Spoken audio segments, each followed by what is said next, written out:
Hello everyone and welcome to another video with me, Umber and welcome as we continue through the month of Spooktober. Spookiness is everywhere. How spooky is everything? Well, there's even a Tonberry here, even though it's a Chocobo overlay. Isn't that spooky? Look how spooky he is. His tiny little knife gonna stab all of you. Anyway, that aside, today is JP News Day, and of course, I always do love talking about the JP News, so let's get right into it with this nice spooky spook Final Fantasy music spookiness. Alright, but first of all, I do want to take a brief moment to mention a tiny little big mistake that I did make. And I was talking about Halloween Leela last couple of weeks ago. And I think also in a review as well, which was much sooner.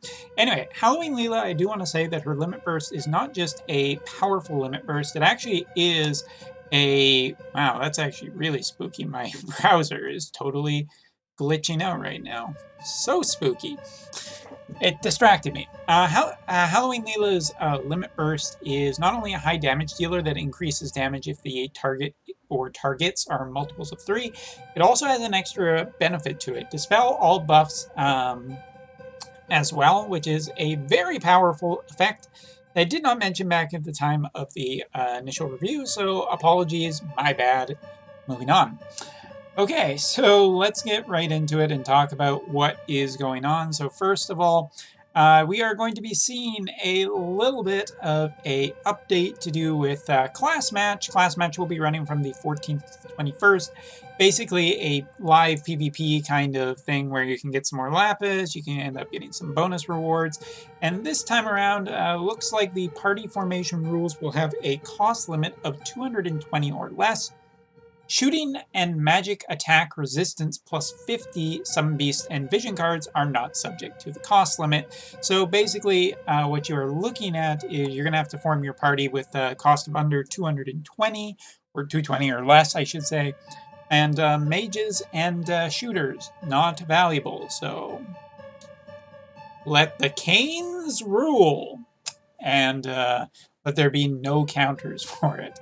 Okay, but basically that's kind of it. So let's move on to the more interesting part, which is a brand new Halloween unit. And this new Halloween unit is definitely going to make some waves in the community because it is the most terrifying unit come along in a little while.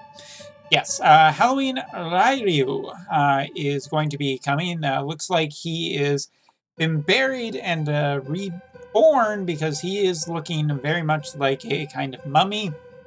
So let's get right into it. You are 80 cost Earth Elemental character with the jobs of Rune Knight, Black Mage, and last but not least, Paladin. So probably I think this is a pretty interesting combination. Howlet as a Rune Knight has been one of my more favorite mages to come along to the game. Some people say there's not enough male URs in the game. I say there just has to be some good quality male URs in the game. But anyway, Rune Knight is a great one. With Black Mage as well, he's going to be pushing up his magic power. And last but not least, Paladin is pretty interesting. Rune Knights like to sacrifice some of their HP so that they are able to dish out some higher damage. So I think that if that's what this character is going to do, but he has high HP anyway, that's probably pretty good. It'll be interesting to see how complete his Paladin kit is, if it does have guts. This could be just a really interesting character. I just think that Rune Knights are pretty darn interesting. He does have Hazard Slash, that is on here, which Hazard Slash is just a nice little AoE ability, plus style AoE, I should say, and is particularly very good.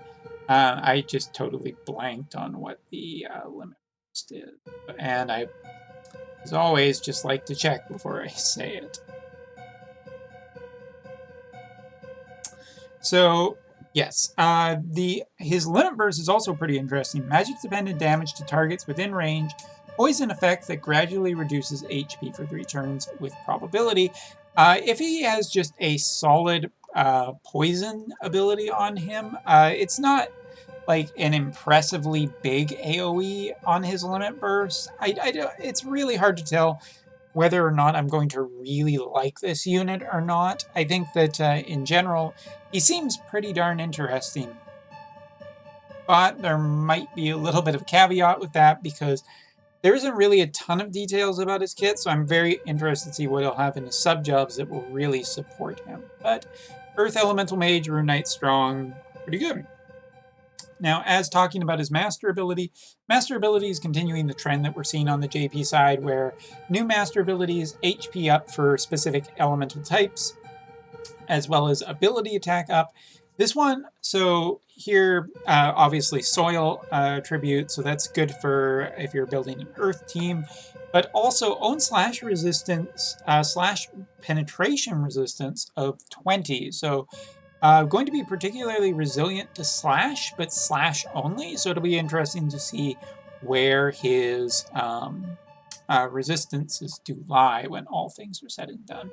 However, the TMR is by far and away the biggest sticking point, and is probably going to make some people very nervous.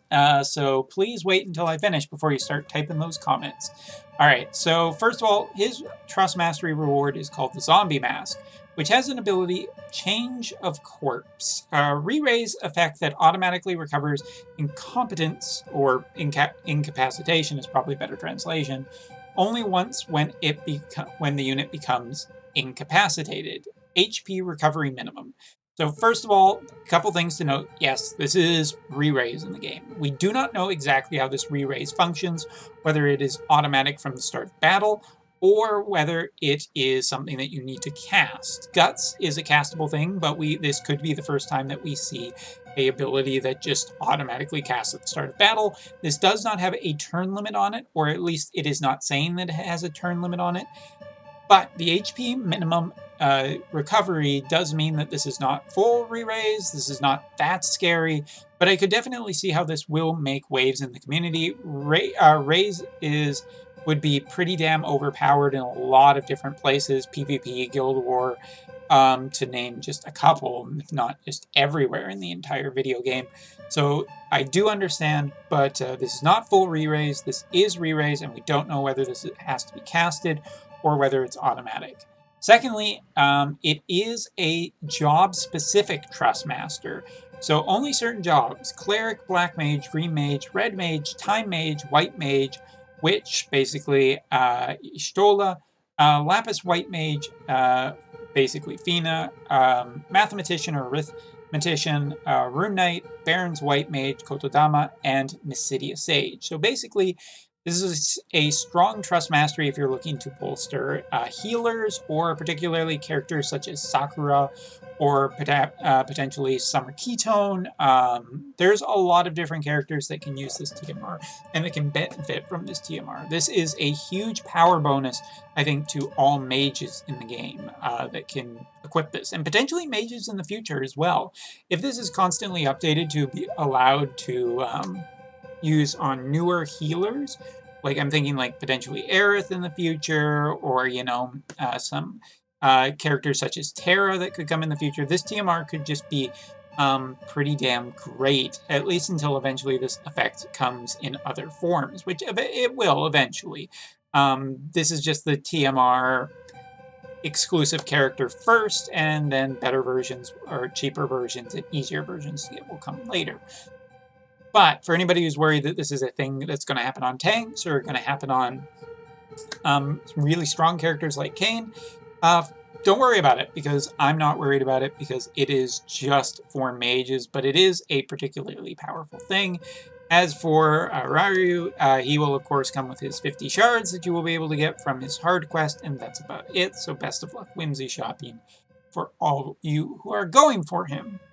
Next, we're going to have a special kind of event where you will be able to get one of the newer characters, Kraith, who, if I scroll down far enough, we'll get the rest of her details. Here she is. She will be a free unit, so the first free unit that we have seen in a long time. Primary job is Gunner, secondary job is Viking, and last but not least is Sniper, which is interesting. Now, normally I prefer it the other way around because I think that bows are just way easier for AP generation with elevation of height and line of sight. I'm not as big a fan of a gunner as I am for archers, but it is pretty cool that she seems to be pretty offensive powered. She's only a cost of 50, which could be because she's a free unit. But until we see your stats, I'm just kind of interested. As a free unit, totally cool, awesome. I'm happy to see free units coming back. And continuing on that, statement of happiness for everybody who's getting the brand new Rune Knight. Lohengrin will be back again. A really great magic sword, a great alternative to the sleep sword. So this is another chance for you guys to farm this blade if you are looking for it. I got mine to +5 already for Howlet, so it does mean that I get a week off, and I am super excited about that. And of course, there will be the cemetery map. Looks like Cemetery Map Part 2 for Arena, and spooky, scary pumpkins. It's a little small on the screen, but I'm quite happy with it because I just love Halloween, so I'm super happy to see this. Halloween units will fit right in. So yeah, for anybody who's curious about my general thoughts, I think that this is a pretty monumental character to come to the game because it is the introduction of auto re-raise, an ability that I did not know when we were going to see, but it does contextually make sense. Now, am I super panicked about this? Not really. Its application is generally pretty limited, and I would say that the strongest place that you're probably going to see this is on Ayaka. At least initial thoughts. Like, literally, I've only had 20 minutes to think about this, but I do think that Ayaka is probably the best place if you're looking for somewhere to just, kind of throw this TMR at, because obviously she can arise other units after re-raising herself. She can heal herself. She can still do damage. She's just potentially really strong, but there's a ton of characters.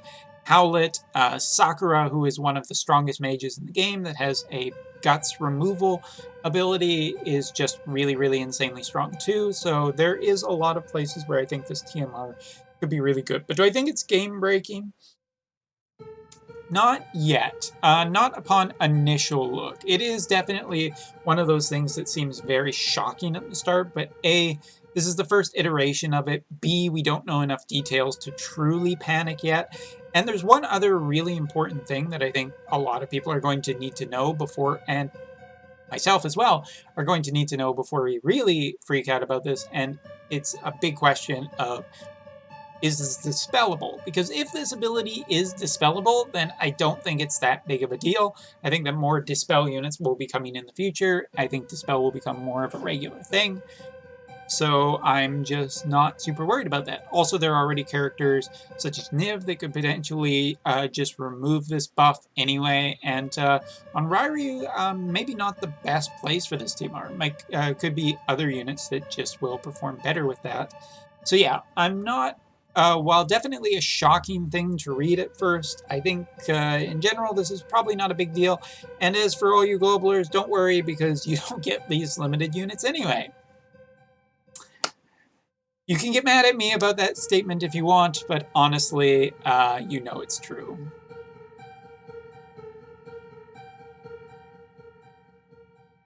Yeah, raise the blade. We want to scare them. Anyway, thank you very much for watching. From me and Cryptic here. Take care. See you next time.